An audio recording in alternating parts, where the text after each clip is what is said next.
Gautam neuro care brain stroke migraine fits brain and spine surgeries కి best neuro surgeon. ఊహించిందే నిజమైంది. అవి గంజాయి కలిపిన చాక్లెట్లేనని నిర్ధారణ అయింది.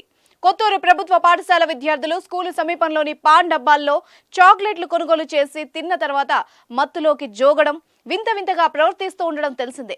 ఉపాధ్యాయులు పోలీసులకు సమాచారం ఇచ్చిన నేపథ్యంలో గంజాయి చాక్లెట్ల బాగోతం బయటపడింది.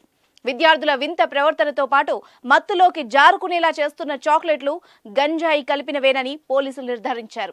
ఈ మేరకు శంషాబాద్ డీసీపీ నారాయణరెడ్డి పూర్తి వివరాలు తెలియజేశారు. మంగళవారం సాయంత్రం ప్రభుత్వ పాఠశాల సమీపంలో ఉన్న పాన్ డబ్బాతో పాటు మరో 3 కిరాణా దుకాణాల్లో శంషాబాద్ ఎస్ఓటీ, కొత్తూరు పోలీసులు సంయుక్తంగా దాడులు నిర్వహించారు.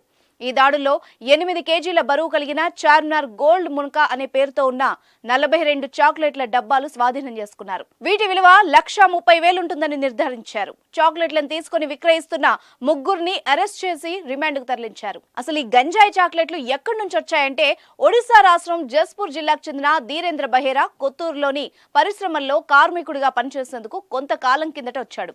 అధికంగా డబ్బులు సంపాదించాలన్న దురాశతో అదే రాష్ట్రానికి చెందిన సోమనాథ్ బెహ్రే, సూర్యమణి సాహుతో పాటు పరారీలో ఉన్న మరో వ్యక్తితో కలిసి ఒడిశా నుంచి గంజాయి చాక్లెట్లను తీసుకొచ్చి స్థానికంగా విక్రయించడం మొదలుపెట్టాడు.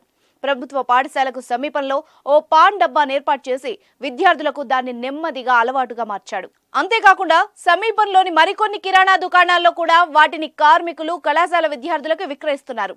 ఒక్కో చాక్లెట్ను 20 లేదా 30కి విక్రయిస్తున్నారు. చాక్లెట్లను ఉత్పత్తి చేస్తున్న ప్రదేశం ఉత్తరప్రదేశ్ రాష్ట్రం ఉన్నావ్ జిల్లా మగర్వారా నెహ్రాబాగ్లోని ఏఎం ఫార్మా పేరిట ఉంది. చాక్లెట్ల పై భాగంలో మాత్రం పూర్తిగా హిందీ అక్షరాలతో చార్మినార్ గోల్డ్ మున్కా అని ఉంది. అక్కడి నుంచి ఎలా తీసుకొస్తున్నారు అనే దానిపై లోతైన దర్యాప్తు జరుగుతోందని శంషాబాద్ డీసీపీ వెల్లడించారు. అసలు ఇవి ఎలా తయారు చేస్తున్నారంటే కొంత చక్కెర, బెల్లం వంటి పదార్థాల్లో చాక్లెట్ ఫ్లేవర్ కలిపి అందులో గంజాయిని కలిపినట్టుగా ప్రాథమికంగా గుర్తించారు.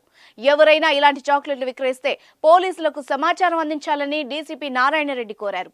గంజాయి కేసును చాకచక్యంగా ఛేదించిన పోలీసులను డీసీపీ అభినందించారు.